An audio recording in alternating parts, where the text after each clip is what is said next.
Sometimes the life you build is the very thing that breaks you. Imagine climbing the ladder of success only to find it's leaning against the wrong wall. Imagine your body, once a vehicle for ambition, suddenly refusing to take you any further. This is where Simon Luthi's story begins, not with triumph, but with collapse. A diagnosis that sounded like a death sentence, a system that offered pills but not healing. But what if illness isn't the enemy? What if it's a messenger trying to wake us up? Today we meet a man who walked away from everything he thought he was, only to become something the world desperately needs, a rocket shaman. I'm Scott Allan, and you're listening to the Enlightened Life Podcast, where we explore the mysteries of the soul's journey, healing, and transformation. My guest today is Simon Luthi. He's a former high-powered executive who left the boardroom for the medicine wheel. A survivor who now guides others through the fires of illness, burnout, and identity crisis. Simon is the author of the new book, Becoming the Rocket Shaman, and he's here to talk about healing, authenticity, and why sometimes the only way out is through. Simon, welcome to the show. I'm so glad to have you here. Oh, Scott, thank you. I'm delighted to be here. Thank you for this great introduction. You know, like I get goosebumps hearing my own bio sometimes. I'm like, is this really me? Is this really happening? That's awesome. I'm so glad you're here. You know, your story starts out in the corporate world and nearly ends in a hospital bed. What finally woke you up, and what did that real healing look like for you? Well, it was really a wake up that happened probably over about a 7-year stint, I would say. In my book, I talk about these existential guideposts that we come along in life. And I think I was terrible at listening because I've had 3 near-death experiences on autoimmune and cancer until I finally said, okay, something's got to go on, and I must not be on the path and my soul path, really. And you know, I would say back in 2016, I was on a mission trip with my son in the Dominican Republic, and all of a sudden had pain in my shoulder, which in essence turned into a full-blown inflamed body. Couldn't get out, bedridden. Right? I mean, I had my hands swollen shut in the morning. I couldn't open it at my own free will. And I had a very stressful job still in corporate America. And I just thought, you know, you got to just push through, got to push through. And at the time, I was still very much in the Western system. And by the way, I'm just prefacing this. This isn't a podcast about dissing the Western system, you know, but it's just been my experience. And I see this with so many clients and also people I meet that the system only goes so long. So they misdiagnosed me and were going to put me on malaria medication. But the doctor said one thing that I still to this day have to be thankful for. He said, well, you should go see an ophthalmologist because, you know, this medication could make you blind. And I thought, well, my eyes are the only thing that are working. Like, why would I mess with this? My gosh. So that's been kind of the place where I was like, okay, this path isn't working. And what other ways can I look at healing? And so that's been when my brother suggested maybe you look into energy medicine. I didn't even know what that was at the time, and look into shamanic practices and look into what else is happening. So that really was the beginning when I started to learn more about alternative ways of healing. But it wasn't really until my cancer diagnosis in 2020 that I really got the wake up call to say, okay, you cannot continue, you know, to kind of be in two worlds, and, you know, you got to pick a lane almost. And that's when I walked away from it all. You know, big corporate job, good salary, you know, the regular paycheck, the nice car, all that stuff, because my soul whispered, not so gently anymore. It was almost screaming at me, hey, you have a purpose to live. You have a message to come out. You have a much bigger purpose than you would have thought. And it's time for you to step fully into your authentic self. And that's what I've been doing now. So this message became a book. It became music. It, it becomes coaching. And now looking really to combine the two, you know, the energy medicine and the corporate coaching. Wonderful. You know, because you say symptoms aren't enemies, right? So they're messengers. What is your body trying to tell you, and how do people learn to listen, or how did you learn to listen? Yeah, interestingly enough, right? I talk about my hands, that a lot of it started in my hands. I couldn't feel my hands. And then as I was doing one of my first trainings, it was called a Grow a New Body with Alberto Villoldo. So he was at the cutting edge of really looking at nutrition and supplementation and detoxing, combined with energy medicine to get people with these mystery illnesses back on their feet. And I still remember standing on this castle ruin. We just had finished a celebration, and I had my hand up in the air, and I could feel energy entering my hands. It was very almost like a garden hose, like hit my hand with energy. And I was startled a bit, and I was like, "What the heck was that?" And now I know, like the hands for me is sort of the entry point of energy that is coming in, even truth coming through. So when I speak truth, when I speak the message that I'm supposed to speak, I have tingly hands. And so I think that's probably been one of the subtle messages of like, hey, you're no longer using your hands to type or to do other things. It's now really a tool to heal and heal others. And I could go on, but I would say if I had to pick one, that'd probably be one definite signal. I'll actually share one other one because I think it's important. I had an epiglottitis when I was 3 years old. That's when the epiglot back here, so that little dangly thing behind the uvula is, starts to swell up. And nearly, my parents said they rushed me to the hospital, and I, barely made it. And throat has been my issue, I think, ever since. Even the cancer was in the throat. And now I know, with all of the past life regressions and things that I have done, and even tuning in myself, that I've been told, even by my own mother, that not don't be so loud. What will the neighbors think? So I toned down my voice. I toned down my truth in order to fit in. Right? I was somebody else in corporate America. Not that I was, lying or anything. It's just I wasn't my authentic self. And trying to fit in sometimes means you tone down, you dim your light. Right.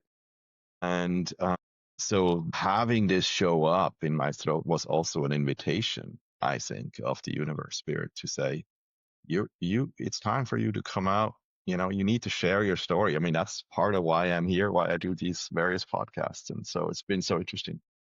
I completely get that. I do like to talk about, because, you said you were diagnosed with cancer, it was 2020. And whenever we talk about healing and shamanism or alternative paths to recovery, what would you say? I mean, you continued on with not just the alternative, you did continue on with medicine, right? You doctors and regular medicine, right? You're not telling people to forget that and go over here, because I think it's a combination of both. Would you agree? Yeah. Yeah. Oh, absolutely. Yeah, yeah, yeah. So when I was diagnosed with cancer in 2020, I went the illogical route and I saw my trusted naturopathic doc in Germany, did a lot of shamanic work. Then I went back, got chemo, and then came back and did it kind of the whole detox again to get all of the poisons out. So for me, it was kind of throwing the kitchen sink at it because I wanted to survive. I wanted to live. So yeah, absolutely right. I think it's important to empathize. This isn't a full on attack on Western medicine. It's you have to find for yourself what's working, with the caveat that I think sometimes only Western only gets you so far. That's at least been my experience. And when you really want to heal, and we're talking healing not just on the surface, but really deep down generational healing, stuff that's been in your family for a long time.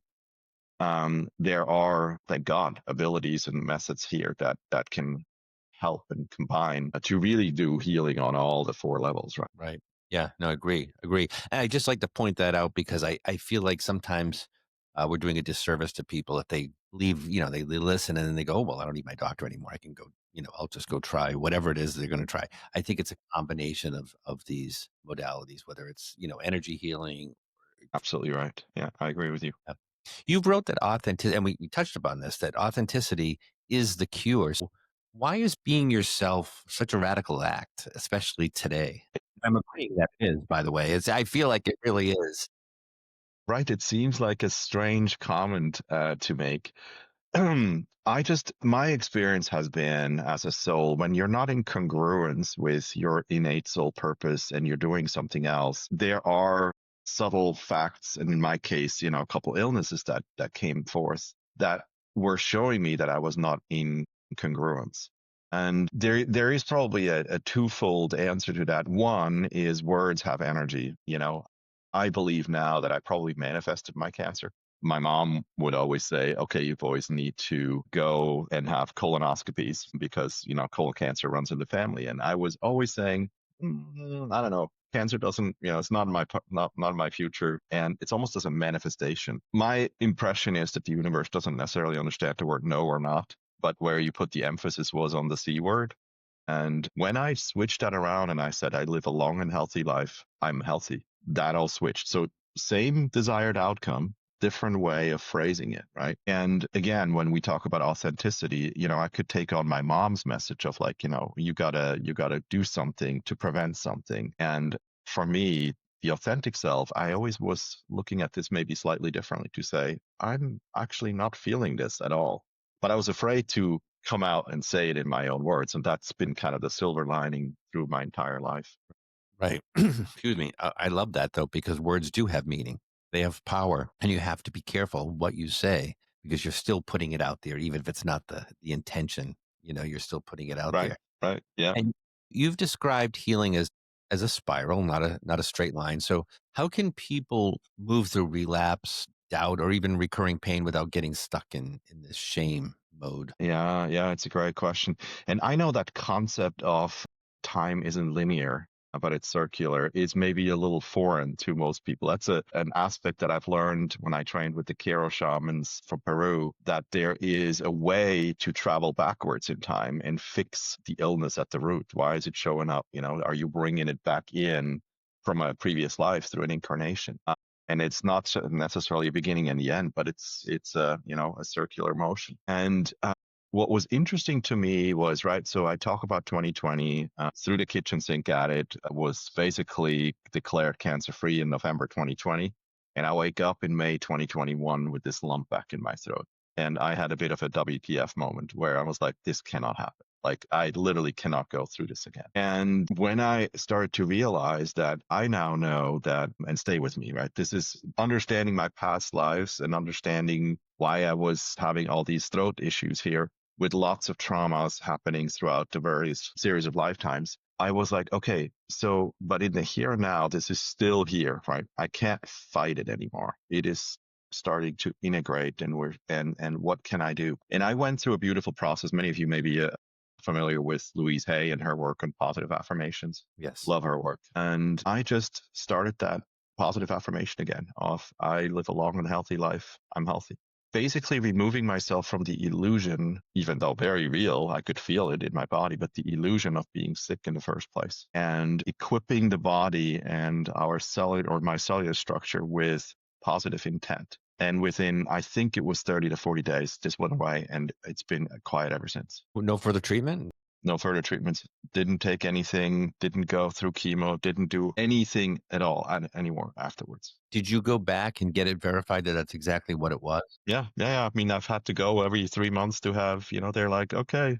And the last appointment I had, I think, was last year when the oncologist said to me, I don't know what you're doing, but continue to do what you're doing because it's working. And I hope people pay attention to this that are listening, because you are not the first person on the show that has had this type of, I call it miraculous, but it really was a shift. It was a conscious shift in how I'm going to speak and behave and heal your. So I had a man, his episode aired, I think, last week, and he had, I think, MS and was bedridden, and he's completely free of everything. And he walks and he coaches and teaches and speaks, and it's miraculous. And I hope people will pay attention to this because I think it's so important. It really is. Yeah.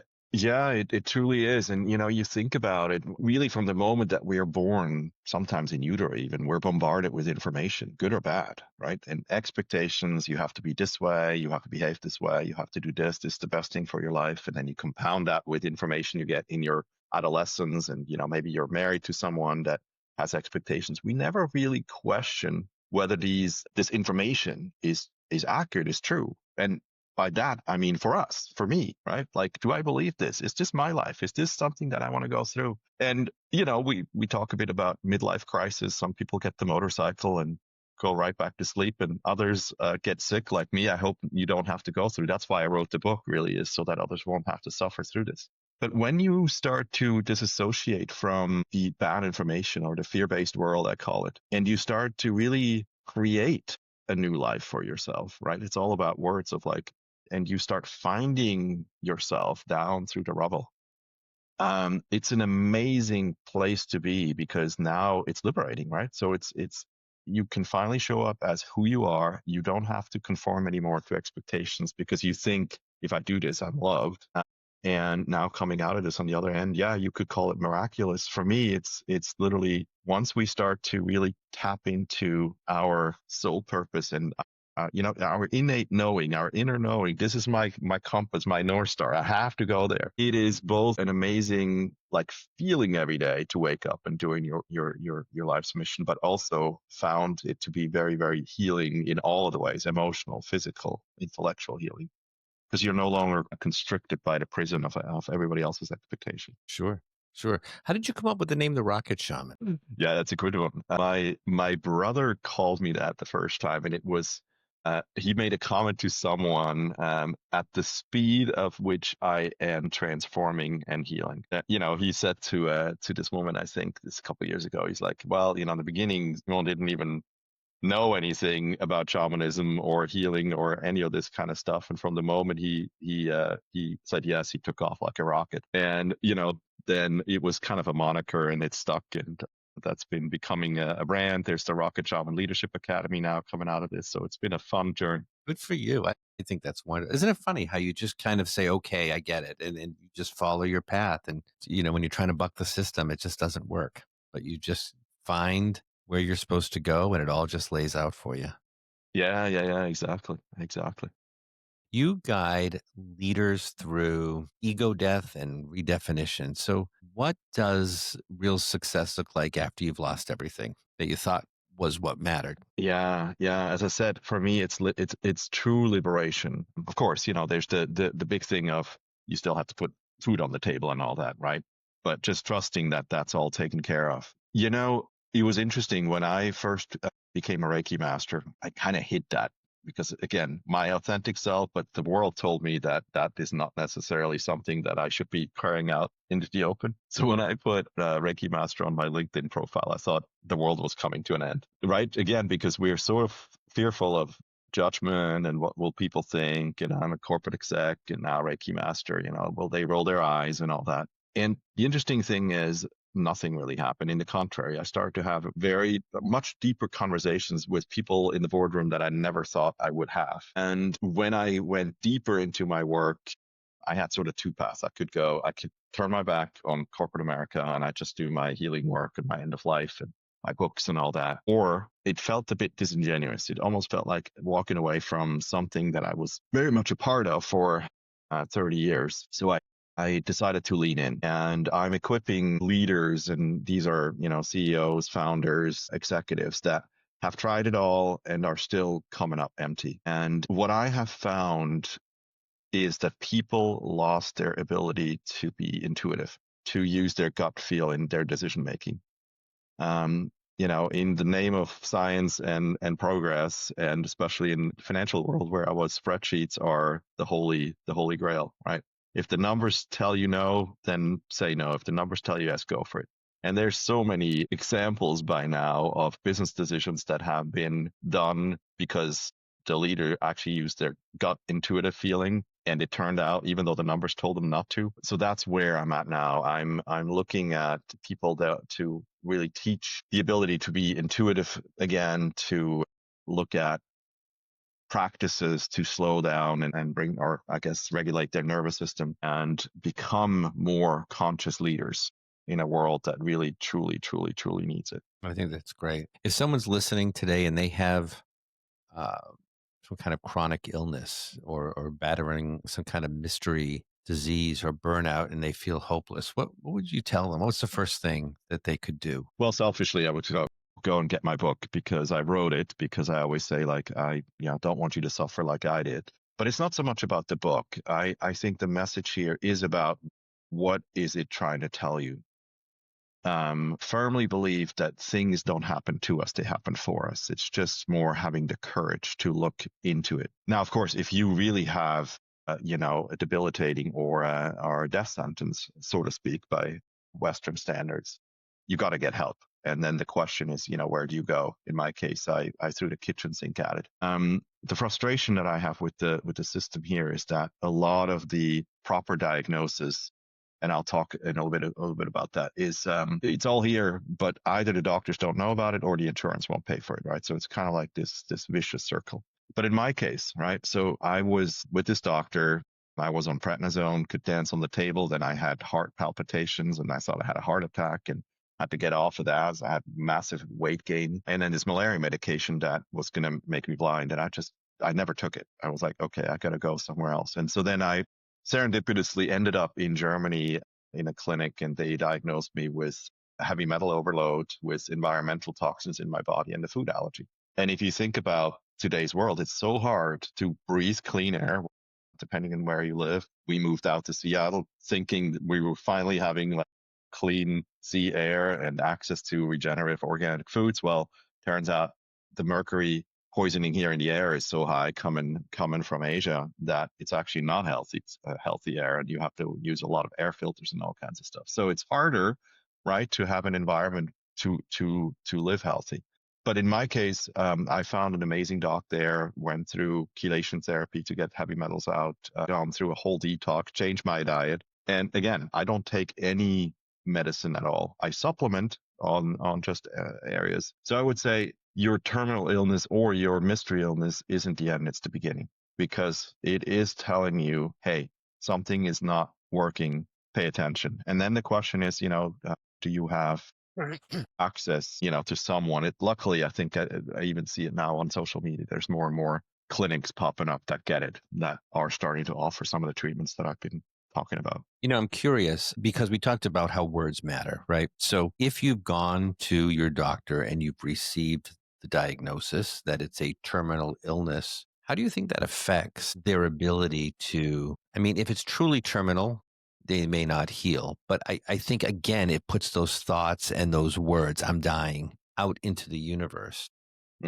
Better way to approach that, do you think? I'm talking like physicians and how people relate to their diseases and that kind of thing. Yeah, it's a tough subject, because I, don't want to come across as Mr. Know-it-all, right? I can just only speak from my own personal experience. I cannot jump into someone else's life that has just gotten, a diagnosis like this. My encouragement, however, to everyone is, right, we're giving our power back to a physician. So I always say, like, we have somebody that went through medical school and has training, but, in a split second, they're basically deciding your fate. Is this now the diagnosis? And that diagnosis almost becomes like a badge of honor, so to speak, because if you go through, let's just say, mystery illnesses that are so many out there, people want to know what it is. For some weird reason, we need to name it. We need to label it.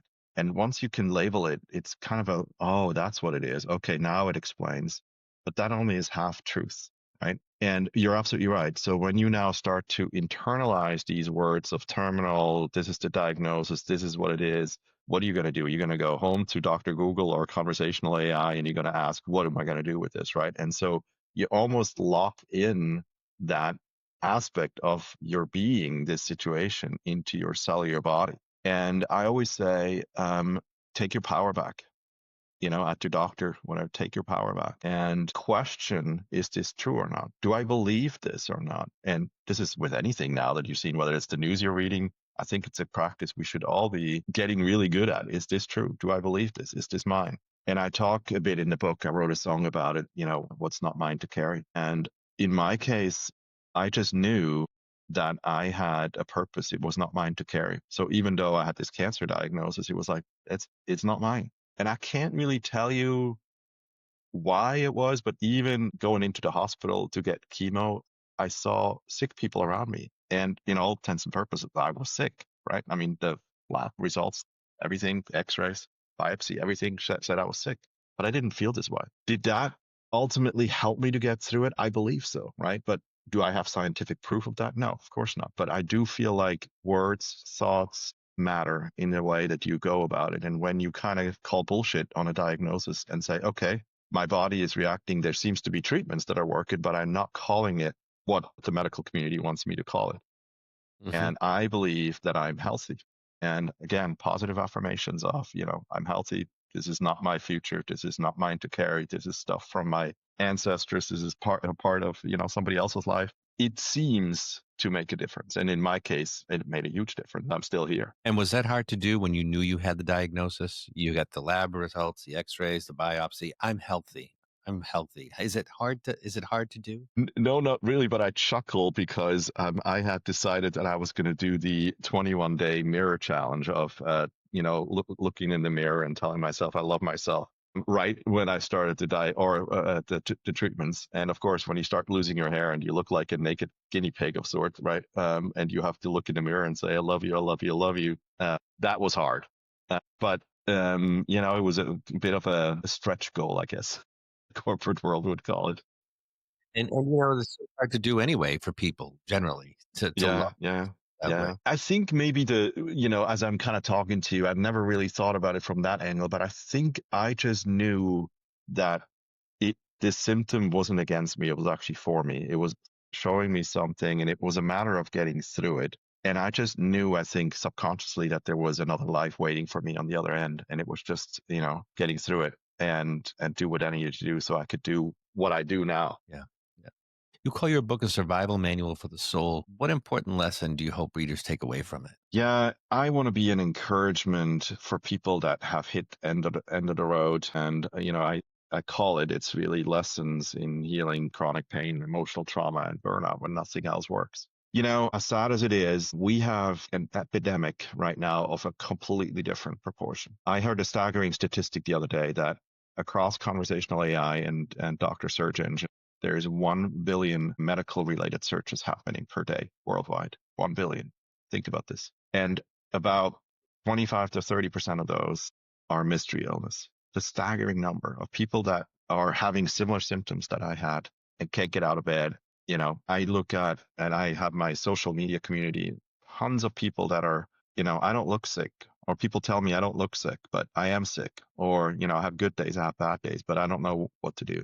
So the book really is a combination of autobiography and rituals that people can do that are both, Western, some shamanic. And what I hope people get out is knowing they're not alone and there's other ways of healing, and really going through the book more in a, fun, practical, okay, I'm going to do this exercise. I'm dabbling a little bit into the unknown. I'm going a little bit into the woo-woo, and come out of this with the same healing result as I did. And I always say I want to get the book out in the hands of millions because it needs it. It's a message of hope. It's a message of encouragement. It's a message of authenticity. And if more of us can do what I did, my gosh, we would have a completely different world. Yeah. If you could look back and maybe have a conversation with your old self, the Simone in the boardroom, before everything kind of fell apart, what would you say? Yeah, that's a great question. I think I would tell him to go forth boldly in what he knows deep down he has to do.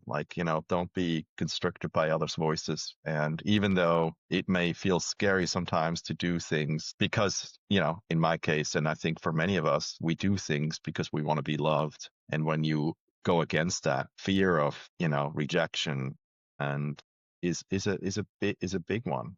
And so for me, telling myself in the boardroom, hey, you have a whole other life waiting for you, and turn up the volume. Don't be afraid. You will have people, go away, I guess, in your circle, and others come in, and just be rest assured that you're doing the work that is needed. I love that. I do. Before we close, I want to give you an opportunity to just share a message, story, anything you'd like to share with our listeners today who are on the edge, burned out, sick, or just searching for something. Yeah. Again, I always say I could heal myself, and so can you. I'm an ordinary guy from Switzerland that lived an extraordinary life, even the American dream, until I couldn't anymore. And when I was really going through an existential identity crisis of, you think about, my entire world is collapsing with an illness, and I knew I could no longer stay in the safety of corporate America. I shared with a friend of mine that I said to her, I've been in corporate America, I've been in corporate travel my entire life, and here I am now doing end-of-life work as a shaman, as a death doula. This makes no sense to me. And she said, it makes perfect sense. In essence, you are issuing the last boarding pass for someone. Pass it over or cross it over. And so I would say in my case, right, I've had these guideposts. So my life mattered. I just was doing things in a slightly different way, right? It's a bit of sometimes reading the tea leaves of your life, but I encourage people to look back at these milestones, at these memories, at these things, I call them again existential guideposts, and see if you can stitch together some kind of sense of your life. Because I do believe that we are getting information through the universe, through God, through spirit, through messages, through illnesses that are important to show us the map forth. And it's just a matter of, are we bold enough to look into it and decipher our own truth through the noise in a fear-based world? So that's my encouragement. You have the map. Go read it. Beautiful. Simon, thank you so much for being here, for sharing your story with us. If you'd like to learn more about Simon's work, his new book, or how to reconnect with your own inner healer, visit his website at www.therocketshaman.com. That's an easy one to remember. Or for more episodes, to book a reading, or check out any of my upcoming events, head over to mediumscottallan.com. That's ALLAN. If today's episode sparked something in you, please leave us a review on Apple Podcasts, share it with a friend, and keep seeking the medicine in your own story. Till next time, stay open, stay curious, and keep following your path. We'll see you next time.